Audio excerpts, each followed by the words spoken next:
Bonjour à tous, je vous invite à vous abonner à cette chaîne, à aimer, à partager, à commenter ces vidéos, c'est très important. C'est une manière de nous soutenir. Merci à vous tous. Il y a un pacte 20 fois séculaire entre la grandeur de la France et la liberté du monde, disait Charles de Gaulle. Alors la France a-t-elle une vocation universelle ? Alors pour Dimitri Casali, oui, et il nous le raconte dans ce livre sans date de l'histoire de France qui ont fait le monde aux éditions Plomb. Bonjour Dimitri Casali. Bonjour. Donc, nos auditeurs vous connaissent, vous êtes écrivain, auteur notamment de l'Anti-Manuel d'Histoire de France. Vous prenez un récit national équilibré comme vecteur d'intégration. Vous êtes déjà venu d'ailleurs dans la dernière ligne droite pour Histoire de l'armée française de la guerre de 100 ans à nos jours aux éditions Ring. Et puis votre DVD de l'opéra rock Histo-Rock, l'histoire de France en chanson est disponible. Alors votre livre sans date de l'histoire de France qui ont fait le monde, moi il m'a fait penser à un autre livre qui est un petit peu pour moi l'opposé, c'est Histoire mondiale de la France de Patrice Boucheron. Je ne sais pas si vous connaissez, qui lui pour le coup raconte la France, raconte que la France n'a rien inventé, qu'elle n'a rien donné au monde et elle n'est qu'un mélange d'apports extérieurs à elle-même. Et ce livre, il est un peu à l'opposé, c'est-à-dire que vous expliquez ce que la France, en réalité, a fait une partie du monde. Exactement ça, vous avez tout compris. Le jour où Patrick Boucheron a sorti cette immondice avec 100 historiens, vous vous rendez compte, ils se sont mis à 101 historiens pour raconter ce genre de bêtises. J'ai été choqué. Bon, j'ai pas été le seul, comme vous le savez, Finkielkraut, tout le monde a été choqué.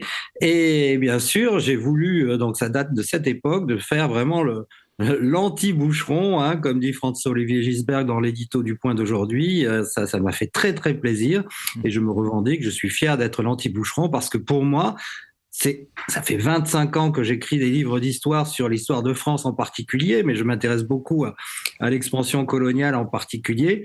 Et donc, c'est vrai que ça m'a vraiment choqué parce que dès qu'on voyage un peu, dès qu'on sort de l'Hexagone ou du micro Cosme de Saint-Germain-des-Prés ou du Collège de France, parce que je les connais très bien, tous ces universitaires, ils bougent pas de leur quartier latin.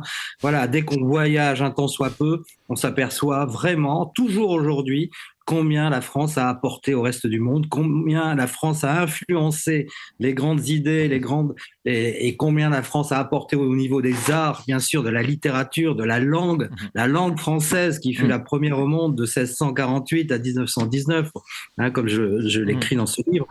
Eh ben, on ne peut être qu'admiratif. L'histoire de France donne le vertige. C'est vraiment peut-être une des plus belles histoire au monde et je n'ai pas peur de le dire.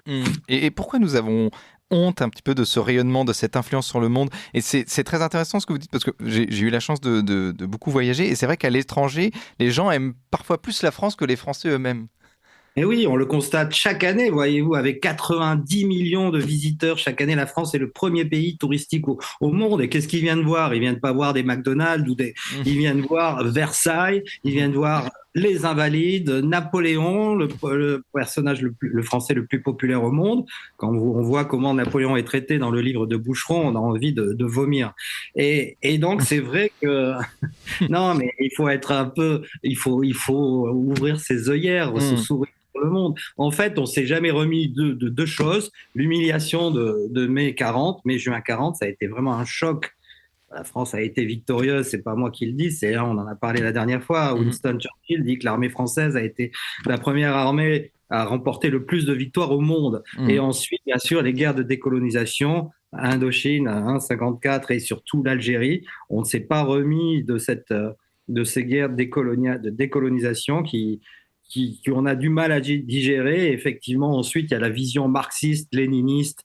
Comme vous le savez, l'université et les historiens français en particulier ont plaqué tous ces paramètres sur notre histoire et ont fait qu'effectivement, les Français, aujourd'hui, avec l'éducation nationale, depuis 30 ans dans les manuels scolaires, prônent une lecture culpabilisante de son histoire. C'est pour ça aussi que les petits Français ne sont plus fiers de leur histoire. Et votre livre est positif, c'est ça, votre livre Dimitri Casali, donc sans date de l'histoire de France qui ont fait le monde, est positif et vous revenez sur plusieurs éléments. On on va y revenir. Mais déjà, catholique qui veut dire universel, et il y a Jean-Paul II le disait, France, fille aînée de l'Église, évangélisatrice du monde. Donc la France, elle a une vocation universelle aussi parce qu'elle est donc la fille aînée de l'Église. Oui, vous avez vu que j'insiste beaucoup. D'ailleurs, je commence par le 11 juin 1144, à naissance des cathédrales, avec la consécration du cœur de la basilique de Saint-Denis, qui va donner ce fameux art gothique qui va rayonner à travers le monde, l'Europe. Mais à l'époque, on disait pas art gothique, on disait art français. C'est sûr que c'est l'art français qui rayonnait de Séville à Vilnius en Lituanie. Donc ça aussi, c'est des choses qu'il faut savoir et qu'il faut redire à nos jeunes générations. Et ensuite, je termine le livre par l'incendie de notre centre de gravité qu'est la cathédrale de Notre-Dame, tout ça par la négligence de l'hôtel de ville et du ministère de la Culture. Mais c'est important, bien sûr, de recapitaliser sur les racines chrétiennes de notre histoire. C'est fondamental. D'ailleurs, on le voit à travers ce livre. Saint Louis est déjà très bien traité, puisque non seulement c'est le grand roi qui va ouvrir sur l'étranger en envoyant des ambassades au Grand Khan en Chine, etc. Mais c'est aussi, bien sûr, le premier protecteur des chrétiens d'Orient, 1253. On le voit très bien. Ensuite, cette filiation avec François Ier qui va récupérer ce titre merveilleux, protectrice. La France protectrice des chrétiens d'Orient, c'est extraordinaire. Louis XIV va bien sûr consolider et sans oublier Napoléon III qui, au siècle dernier, a envoyé en 1860, envoyé 10 000 hommes pour protéger les chrétiens maronites massacrés par les Druzes au Liban. On voit que la France avait une vocation missionnaire. Et c'est cette vocation missionnaire qui va donner aussi la dimension universaliste, plus républicaine aussi. C'est ça qui est intéressant. Et vous donnez cette date, 19 octobre 1868, aussi l'œuvre universelle des Pères Blancs, convertir, instruire, soigner. Et ce que vous dites, c'est que la moitié des missionnaires dans le monde étaient français à l'époque. Mais oui, c'est moi-même. J'ai découvert en écrivant ce livre, vous avez eu 360 pages, c'est vrai que c'est un monument. Et donc, effectivement, les Pères Blancs, lors de l'expansion coloniale, ont joué un rôle fondamental. Mais bien sûr, tout est historique. Il faut remonter à 1664 avec les premières missions catholiques de France, bien sûr propulsées encore une fois par l'immense Louis XIV, qui est toujours derrière tout ce qu'a fait la France de grand. Et les premières missions sont effectivement pour l'Indochine, pour le Tonkin, pour la Corée du Sud. Et c'est extraordinaire de savoir que le plus grand nombre de missionnaires à travers le monde furent français. Et donc vous êtes sur Radio Courtoisie, donc évidemment on va vous poser cette question parce que vous datez 1230, la France invente la courtoisie, enfin l'amour courtois, la femme trouve sa liberté. Donc la France en tout cas a donné au monde une vision de la femme spécifique où l'homme était chevaleresque et la femme était une princesse. Oui, tout à fait, c'est pas moi qui le dis, déjà pour Michelet, l'immense historien, la France est une femme, de Marianne mais en remontant bien sûr, on s'aperçoit que grâce à Aliénor d'Aquitaine, qui était justement à la consécration du cœur de la basilique de Saint-Denis ce jour-là, elle-même va apporter toute ce fin amour qui nous vient effectivement du sud, du Midi, dont je suis originaire aussi, je suis fier de le dire, et qui va permettre justement à la cour de France, de Paris, de s'émanciper, de donner plus de liberté à la femme puisque pour la première fois, les femmes vont être mises sur un piédestal. C'est cet amour chevaleresque, la naissance de l'amour courtois qui va donner la fameuse courtoisie. Vous en portez vous-même le nom. Et c'est ça qui est magnifique, de savoir que la courtoisie est une valeur essentielle de notre histoire et de la France. Donc aujourd'hui, quand je vois cette même courtoisie, cette liberté des femmes attaquée par le voile en particulier, qui est tout sauf courtois, je ne peux que me rebeller. Et effectivement, la courtoisie va donner des grandes dames comme Christine de Pisan, qui est la première auteur, on va dire, j'aime pas ce terme, on dit aujourd'hui, à vivre de ses livres. Mais bien sûr, Jeanne d'Arc. Jeanne d'Arc, c'est quoi ? Jeanne d'Arc, c'est la première femme qui démontre que la femme n'est en rien inférieur à l'homme, 1429. Et bien sûr, vous l'avez vu, j'insiste beaucoup sur les grandes salonnières, la marquise de Rambouillet qui va revendiquer l'égalité homme-femme, la marquise de Lafayette, bien sûr, avec la princesse de Clèves, qui est le premier brûlot anti-patriarcat, et qui est un livre remarquable et qui dit à la femme que la femme doit conquérir sa liberté grâce à l'instruction. Et dans votre livre, donc Dimitri Cazalis, 100 dates de l'histoire de France qui ont fait le monde, vous parlez aussi de la tradition française des grands explorateurs. Alors on découvre Jacques Cartier, donc il y a le 24 juillet 1534 qui ouvre la voie à l'Amérique du Nord, puis il y a la naissance de la Nouvelle-France le 3 juillet 1608. Vous parlez de Pondichéry en Inde le 20 septembre 1674, et puis ça va jusqu'en 1795 avec la Pérouse explore le Pacifique, l'Océanie. On pense aussi à Dumont d'Urville en 1840, puis même jusqu'à Cousteau.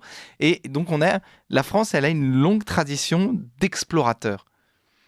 Oui, c'est ça aussi que je voulais montrer à travers. On accuse toujours la France d'être colonialiste et tout. Non, c'est pas simplement l'expansion coloniale. L'expansion coloniale française, elle est avant tout une merveilleuse aventure humaine. Et ça, il faut le dire et le redire. Elle se différencie absolument de l'expansion coloniale britannique, ou même portugaise, espagnole, hollandaise, dans cette vocation justement universaliste dont on parlait, qui nous vient bien sûr du catholicisme, mais que la République va reprendre à son compte avec des grands idéaux de 1789, la France, l'égalité et sans distinction de race ni de religion. Ça, c'est typiquement français, ce que le monde nous envie. Et effectivement, c'est une merveilleuse aventure humaine. On le voit encore à travers nos grands médecins coloniaux, que sont Alexandre Yersin, Alphonse Lavran, qui vont éradiquer, et qui sont tous prix Nobel, c'était des médecins militaires coloniaux qui vont devenir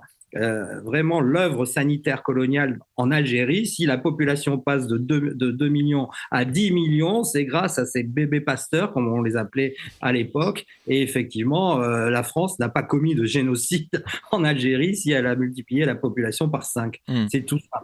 Et je voulais aussi parler de la naissance de la Nouvelle-France, parce que c'est extraordinaire quand on voit ces cartes de ce qu'était la France à l'époque. Et puis même, vous parlez donc de la capitale du Missouri, encore aujourd'hui, un État américain, qui s'appelle Saint-Louis, en référence à Saint-Louis, à notre Saint-Louis. Donc il y avait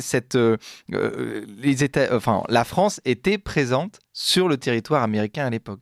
Et oui, et comment, puisque moi-même, donc je l'explique, il y a au moins 5-6 dates, dès cette volonté encore, bien sûr, de Louis XIV derrière de pousser, et de Colbert, qui est toujours derrière son roi, de pousser avec l'exploration du Mississippi par le père Marquette, 1682, Cavelier de la Salle, qui découvre et qui nomme la Louisiane du nom du roi Soleil, et ensuite effectivement fondation de la Nouvelle-Orléans. Mais toute cette vallée du Mississippi, que ce soit de Détroit, Saint-Louis dont vous venez de parler, était française, et surtout grâce à une alliance, la belle alliance avec les tribus indiennes des Illinois, puisque même Chicago a été fondé par les Français. Et c'est merveilleux de savoir que 6000 colons français occupaient 1/5 des États-Unis. Et si on n'avait pas été chassés par ces maudits Anglais, peut-être que les États-Unis parleraient encore français aujourd'hui. C'est le mystère de l'histoire. Et l'Inde aussi aurait pu être française, ce que vous expliquez. On avait Pondichéry, mais on aurait pu être français aussi. Oui. Mais le grand duplex, le grand duplex, qui est des personnages hauts en couleur qui sont extraordinaires, avec toujours cette volonté, comme Colbert avait donné le là, c'est-à-dire en permettant les mariages interraciaux avec les indiennes, comme on était très peu de colons, il permettait justement cette expansion française. Et Duplex n'hésite pas, dès qu'il arrive à Pondichéry, d'épouser une indienne, une portugaise indienne, effectivement métisse. Mais c'est vrai qu'il y a les Français sont beaucoup plus ouverts que les Britanniques, qui refusaient totalement ces mariages interraciaux et qui étaient beaucoup plus uniquement intéressés par leurs propres intérêts commerciaux, alors que la France a toujours voulu comprendre ces pays, apprendre la langue de ces pays. On le voit très bien avec, encore une fois, Faidherbe, Gallieni et l'immense Lyautey, cette volonté de comprendre ces populations, de les aider, de leur communiquer le savoir-faire occidental. C'était vraiment cette mission civilisatrice que la France représentait dans le monde, et non pas l'État raciste et colonial que certains hommes politiques décrivent aujourd'hui. Oui, et ils décrivent aussi cette France raciste, esclavagiste, alors qu'on découvre le 27 avril 1848, il y avait eu l'abolition de l'esclavage dans les colonies françaises. Et moi, vous m'avez fait découvrir une autre date qui est le 13 juillet 1315. Donc nous sommes au XIVe siècle. C'est l'abolition de l'esclavage par Louis X le Hutin.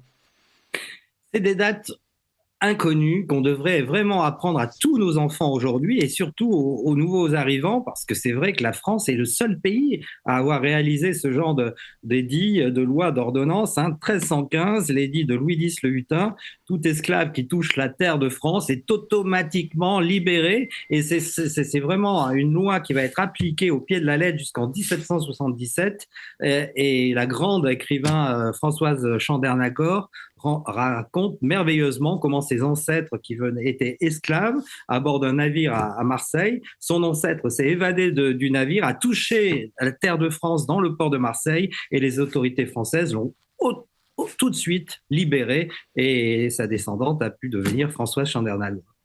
Et ça, évidemment, c'est une histoire qu'on ne nous raconte pas, que vous Dimitri Casali, vous racontez dans donc 100 dates de l'histoire de France qui ont fait le monde. Et je voulais revenir aussi sur la langue française, parce que vous écrivez donc le 24 octobre 1648, encore une date, j'espère que les auditeurs pourront tous les retenir. Le français devient la langue universelle. Et vous parlez aussi beaucoup de la francophonie. Et vous citez donc Léopold Sédar Senghor, dont vous parlez d'ailleurs à plusieurs reprises dans votre livre. La francophonie, c'est cet humanisme intégral qui se tisse autour de la terre. Alors, comment la langue française a façonné le monde ?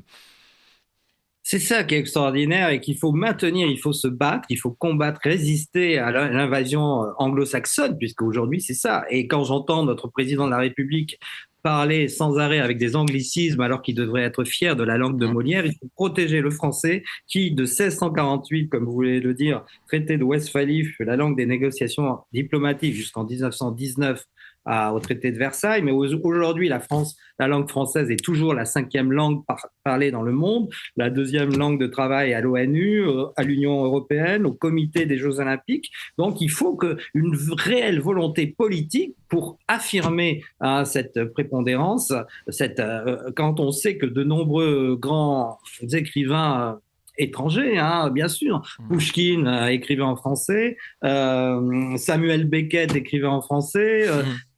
C'est une merveille, cette langue de Molière, mais on voit très bien justement à travers la date de Molière, qui est dans mon livre, bien sûr, que les pièces de Molière, depuis 20 ans, ne sont plus jouées à travers le monde. On voit bien que ça date de 20 ans, mais en fait, ce livre pour moi, c'est mon meilleur livre. On voit très bien qu'en filigrane apparaît le déclin de la volonté politique de nos gouvernants depuis 25 ans, je dirais 1997, l'arrivée de Lionel Jospin au pouvoir, c'est la catastrophe pour la France à tous les niveaux. On le voit bien. On parlait de la filière nucléaire.